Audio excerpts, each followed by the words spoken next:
नमस्कार. ॲस्ट्रो स्टारमध्ये मी धनश्री कुलकर्णी आपणा सर्वांचं स्वागत करते. आतापर्यंत आपण 9 राशी पाहिल्या. आता 10वी रास पाहूयात, मकर.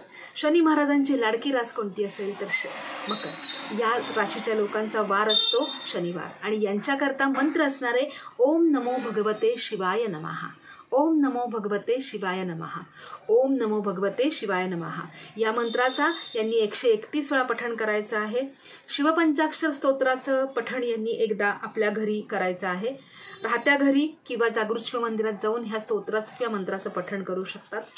कधी करायचं आहे तर शनिवारी किंवा शनी प्रदोष असेल त्या दिवशी मकर राशीच्या लोकांनी किंवा अमावस्येला सुद्धा या मंत्राचं आणि ह्या स्तोत्राचं ते पठण करू शकतात.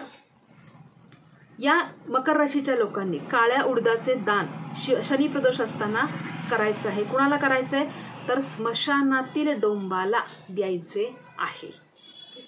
यामुळे त्यांना काय मिळेल तर शिवकृपा होऊन त्यांच्या आयुष्यामधल्या समस्या ज्या आहेत त्या नक्की दूर होतील. अशाच प्रकारची माहिती जाणून घेण्याकरता माझ्या चॅनलला लाईक, कमेंट आणि शेअर करायला विसरू नका. पुढील भागामध्ये पुढील राशीविषयी माहिती जाणून घेऊयात. तोपर्यंत